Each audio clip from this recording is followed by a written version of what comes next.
Welcome. This is my place in Highland Park. Excuse the mess.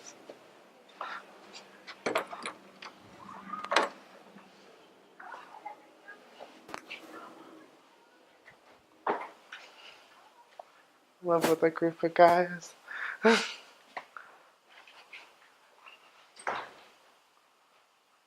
And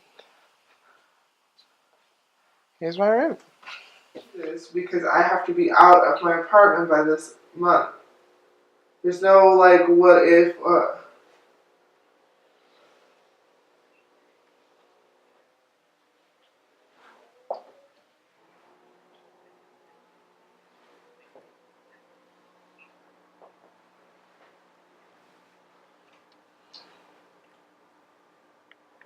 Mm-hmm.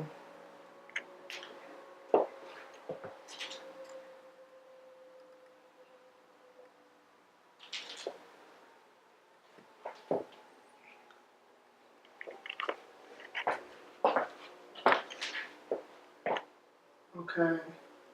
How about just tomorrow? Okay. Yeah. Okay. All right. Bye. My name is Carlisha Zacharias. I'm 26 years old and I live in Highland Park. My personal and professional background is an early childhood educator, so I'm basically a preschool teacher. Why did you agree to do this interview? I agreed because I feel like it needs to be known that people who are passionate about the things that they love to do should get proper wages for what they're passionate about. My work, I basically teach the foundations to children. So I teach them their numbers, I teach them how to write, I teach them the alphabet, and uh, basically morale. Like we need to share.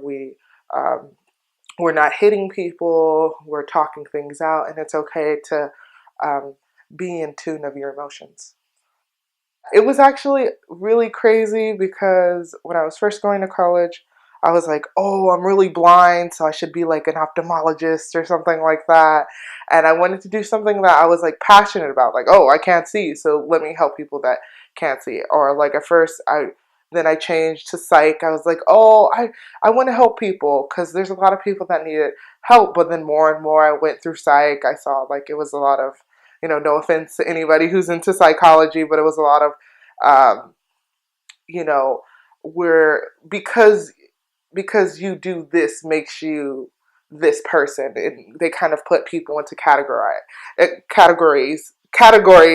and I just didn't like that because instead of saying this person is this, I wanted to say that we could fix this. Like we could try, even if you do have this diagnosis, that we could try to figure out how you can still sustain in society instead of putting that burden on like what the psychologist said that you have. And I feel like that's when I thought to myself, early childhood education, that is the foundation, instead of um, trying to fix people or trying to help people at the last minute. If we can help them in the beginning, then we can be the real saviors, right?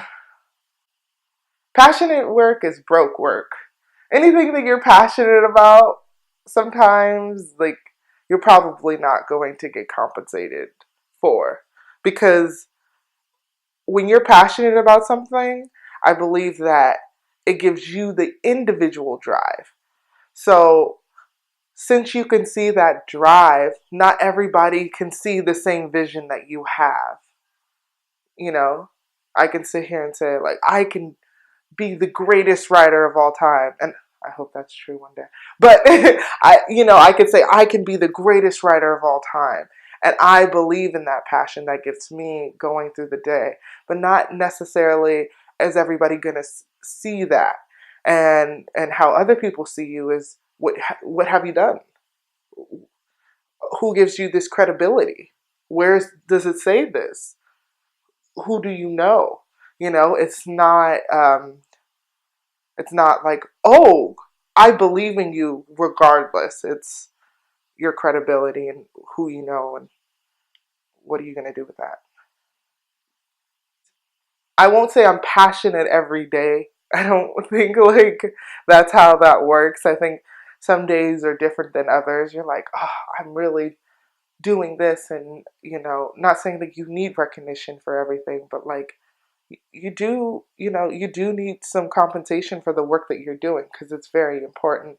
But yeah, I'm still passionate about my work because that's what I wanted to do, and it hasn't changed my mind. People have the most influence in early childhood education. You know, not saying that there's no influence in college or other um, grades that you're in. I'm just saying that early childhood education does go a long way for the longevity of your academic career. So once you gain these foundations and like morale and like how you deal with people, like how you work with people, how you deal with grades or deal with failure and things like that, it's all shown in early childhood education. That's why we encourage people to work with each other and stuff like that. So I think having that sense of knowing how important it is and people going into this career regardless of the pay says that there's lots of passionate people out here. Chaotic. I would describe it as chaotic, literally, because there's some people that wake up and it's nobody else's fault. It's that there's people that have a certain level of passion and is not as passionate as you. There's certain visions that you see yourself, that you want to do and what you want to provide for the children, and not necessarily everybody at your job. So that's why I find like doing your side hobbies, or doing like community outreach and things like that can still help you thrive with your passion, so you don't lose it. Because a 9 to 5 can definitely drain you from your passion. How so? I think because it's mandatory.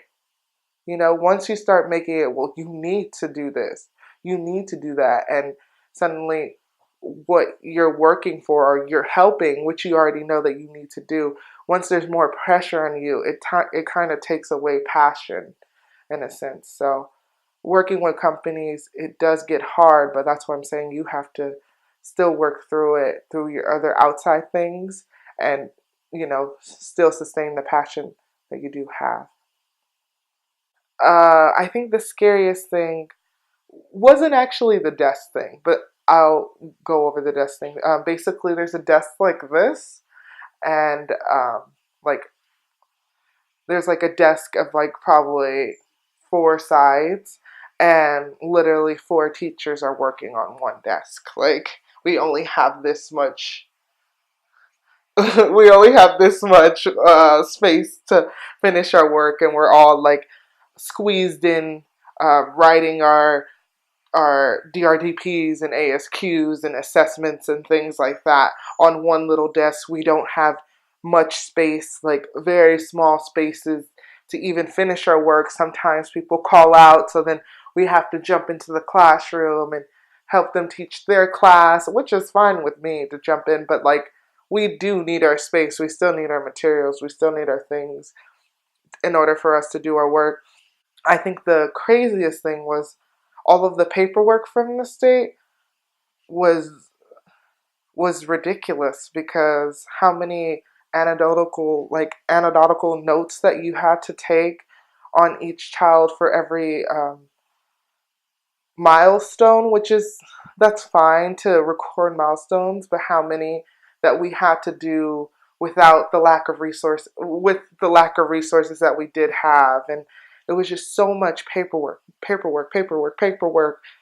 And it seemed, what kind of broke my heart was that it seemed that the paperwork was more important than the actual students because they cared more about if the paper was done than actually giving us the resources to the students to do the work and create the lesson plan. So that really hurt me because it's like, you guys are just worried about documents from the state.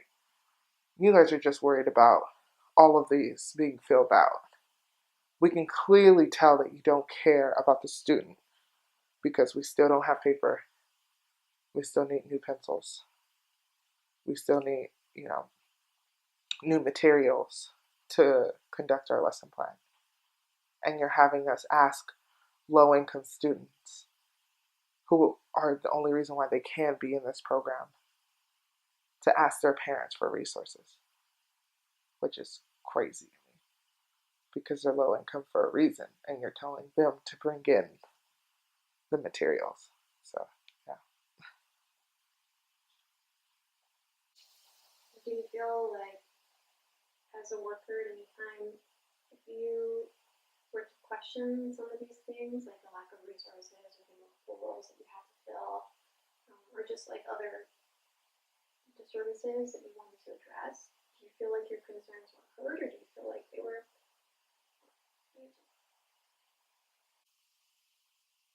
You want me to answer? Yeah. Do you feel like they were heard, or? No, they weren't heard. And quite frankly, they thought that you were absurd even questioning them in general. I'm like, so, with the desk incident, I was like talking to the director and one of the bigger directors, not just the site supervisor director, the bigger director of the company, like, we need desk. We definitely do need desk. Like, I don't know how I'm going to be able to do my job. And, oh, yeah, passively, oh, yeah, yeah, blah, blah, blah. We're going to get you desk. Don't worry about it. We're going to. And then one of the coworkers, pulls me aside later and she's like, they've been saying that for the last 2 years since I've been here, that we're going to get desk. And we still don't have desk. You're either a yes man, yes, yes, yes, yes, like one of my coworkers was just a yes person.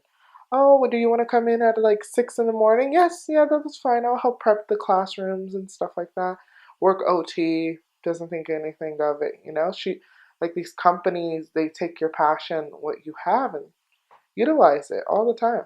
You know, they want you to be yes, even when you're uncomfortable. Yes, regardless. Yes, I'm going to do the work. Yes, and you wonder why teachers and people become so drained and hardened and jaded because they've been yes people for the longest. And then when you finally put your foot down and you say, no, I'm not going to work in these conditions. No, I'm not going to sit here and, just be anybody, because you said so.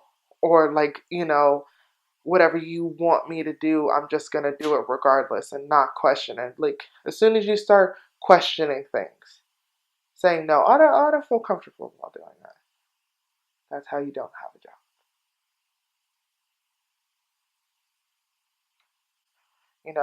I noticed as soon as um, something has to do with community based or people, they don't want to pay you the wages that you need to be paid in order to do your job. Even though you are helping the community, you're helping branch one developing thing into another. Like, you are helping the next generation in small doses, might I add, but you are helping. And I feel like, but once you try to focus on the community, I feel like, or focus what's around you and help people bring them up, that's when you're going to lose the money. The money. That's when you're going to lose the wages that you feel like you deserve to get paid. Yeah, so much other things that come with that. So you're not only just a a, a teacher, you're semi counselor. you know, um, you're going to home visits, parent teacher conferences, like you're cleaning, like lots of cleaning because there's lots of regulations. Title 22, like how clean you're supposed to keep your classroom. Like you're everything. You're the cleaner, you're the teacher, you're the counselor, you're the translator. If there's lots of parents that in certain demographics that only speak Spanish, so you have to translate through that. Translate some of your homework. I had to write most of the homework that I did have to do. I had to go on Google Translate or ask one of my coworkers to translate it in Spanish, and it was crazy because then I had to like, okay, let me start speaking Spanish more, and it's like this is crazy. Like I have to do all of these things, and I only get paid like a bare minimum amount to anybody else. So yeah, it's wild. We really don't care about the education system unless it funds other people with money. So that's why we're always worried about, oh, we need people in school. Yeah, because the head count. Like how many people are there is how much food they're willing to give to the students. How much paper, or how much, no paper, but like how many source resources they're willing to give and how much money. But ultimately, it is about money. A lot of it's about money. It's going in a weird direction because now it's just about assessments. If you can pass the test, how fast you can pass the test. But that's the thing. There's kids like who can pass the test, but they need 2 hours to pass the test. So the fact that we're even rushing our kids, everything in the school is like, oh, okay, we most of the teachers and the students, they worry about transition time, how fast you can go from one subject to another. And I feel like that hinders a lot. It hinders the students a lot because we're worried about the speed, not worried about the knowledge and the true comprehension. We're worried about how fast they can get something, not about like how long this is going to stay with them. And I think it's crazy. I don't know. It's crazy. So Do you think that affects the creativity that you can bring into the classroom and like the yeah, because everything they already have previous curriculums already set up. So I mean, while I was in the classroom, I would use some of them, but some of them were even just like not appropriate for children in the certain demographic that they're in. Like, oh, we're gonna have like one of the curriculum books was like, oh, we're gonna have you guys go outside and like pick from a garden or whatever. I was working in K Town. There's no garden over there. So like, these are like inner city like people who live in poverty, and I don't know. Yeah, I'm gonna sit here and talk about flowers and stuff like that. Like they don't even like flowers are not even tangible to them.